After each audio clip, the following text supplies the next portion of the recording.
Assalamualaikum warahmatullahi wabarakatuh. Berjumpa lagi dengan saya Mahrus Abdur Rahim dalam pelajaran Nahwu. Sobat kalian, kalau kita jumpai lafaz-lafaz yang berubah di dalam bahasa Arab, misalnya Zaidun, Zaidan, Zaidin, Yadun, Yadan, Yadin, Ahadun, Ahadan, Ahadin. Lafaz yang berubah-ubah harokat tersebut pada asalnya adalah netral. Saya contohkan di sini lafaz yang netral, saya contohkan lafaz Zaid.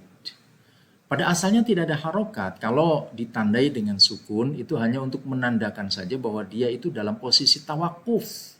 Belum ada sikap, dia dalam posisi netral.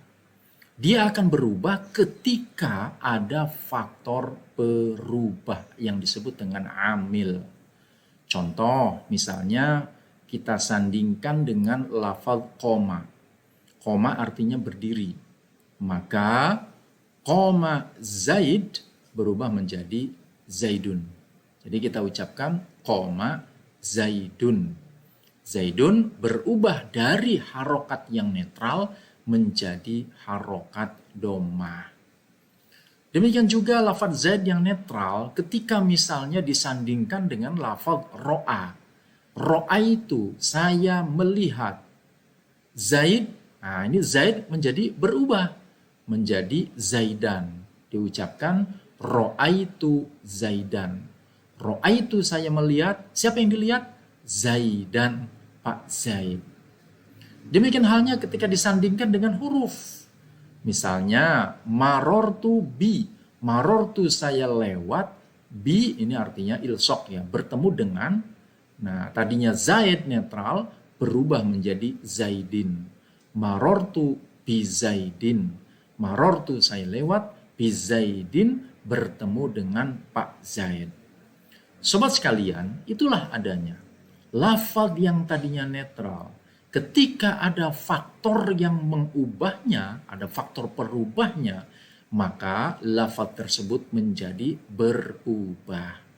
Ada kalanya berubah menjadi dhammah, ada kalanya fathah, dan ada kalanya kasroh.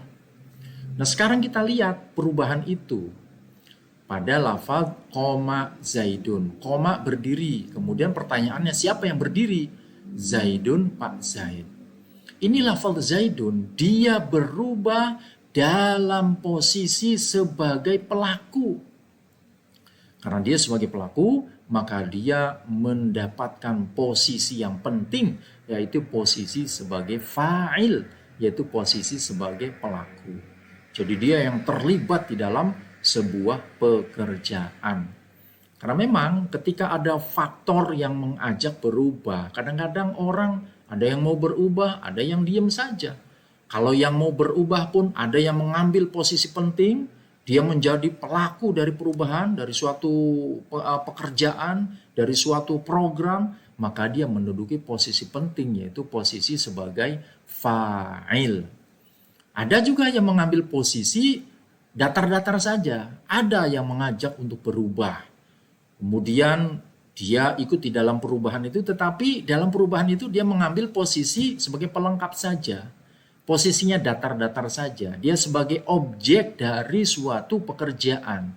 Maka itulah yang disebut dengan posisi maf'ul bih. Ini posisinya sebagai objek dari suatu pekerjaan. Ini kan pekerjaannya melihat. Siapa yang melihat? Saya yang melihat. Ro'a itu, saya yang melihat. Kemudian siapa yang dilihat? Untuk menjawab pertanyaan siapa yang dilihat? Nah inilah yang dinamakan dengan posisi maf'ul bih. Ada lagi yang posisinya di dalam perubahan itu dia ya terombang-ambing saja. Ikut ke sana, ke sini, ke kanan, ke kiri. Dia ikut saja terhadap angin perubahan, tetapi dia tidak mengambil peran di dalam perubahan itu. Inilah yang disebut dengan posisi majrur. Jadi nanti kita akan lihat posisi-posisi itu akan menentukan juga situasinya. Yang menduduki posisi fa'il, maka situasi perubahannya itu adalah situasi rofa. Maka disebutlah dia marfu'. Rofa artinya tinggi, karena orang yang mengambil peran di dalam suatu pekerjaan, dia mendapatkan posisi penting dan situasi yang tinggi, yaitu situasinya marfu'. Kemudian kalau orang yang mengambil di dalam perubahan itu datar-datar saja, posisinya sebagai pelengkap saja, maf'ul bih, maka situasinya juga dia dalam situasi yang datar-datar saja, yang disebut dengan nasab atau dia sebagai mansub. Kemudian ada yang terombang-ambing. Di dalam perubahan itu tidak punya sikap, ke kanan ikut ke kanan, ke kiri, tidak ada mengambil peran yang penting di dalam perubahan itu, dalam posisi yang penting, maka kemudian dia dalam situasi yang tertarik-tarik, ditarik ke arah kanan, ditarik ke kiri, ditarik ke atas, ke bawah. Inilah yang dinamakan dengan posisi majrur. Sobat sekalian, kemudian apa ciri-cirinya dari perubahan itu? Bisa ditandai. Kalau dia dalam situasi marfu', situasi yang tinggi, maka cirinya pun adalah dhammah.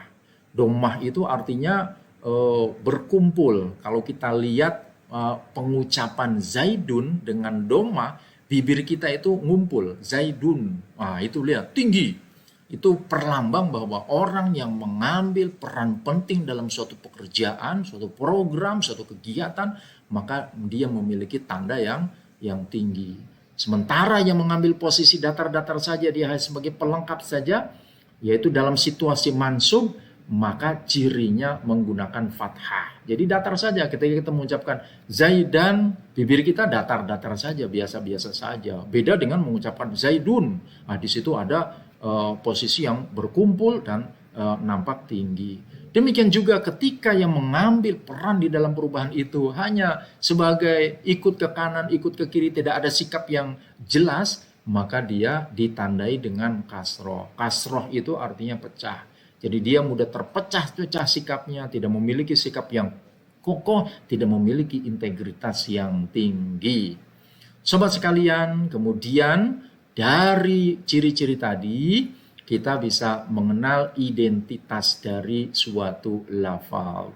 Lafal yang dicirikan dengan dhamma, fathah, dan kasroh dalam beberapa perubahannya, itulah yang dinamakan dengan isim mufrad.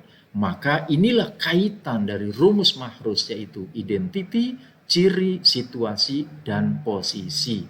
Mari kita ulas sedikit. Qoma Zaidun. Ini lafaz Zaidun, posisinya adalah fa'il. Situasinya marfu'. Cirinya adalah dhammah. Identitasnya adalah isim mufrad. Jadi pada kesempatan ini juga kita sedikit singgung tentang faktor perubah. Di sini faktor perubah itu yang menjadikan agen perubahan, ya, yang menjadikan suatu lafaz itu berubah-ubah, inilah yang disebut dengan amil. Ada amil rafi' menjadikan suatu lafaz dalam situasi rafa'. Kalau amil nasib, faktor penasab menjadikan suatu lafaz dalam situasi nasab. Ada amil jar yang menjadikan suatu lafaz dalam situasi jar atau dia majrur. Kalau situasi rafa', maka lafaznya disebut marfu'. Kalau dalam situasi nasab disebut mansub, dalam situasi jar disebut majrur.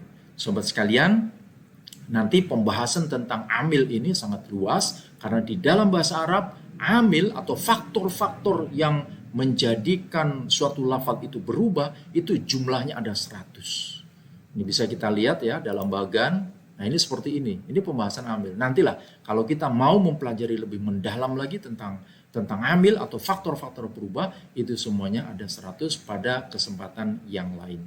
Demikian, terima kasih, semoga bermanfaat. Sampai jumpa lagi dalam channel yang mencerahkan ini insya Allah. Wassalamualaikum warahmatullahi wabarakatuh.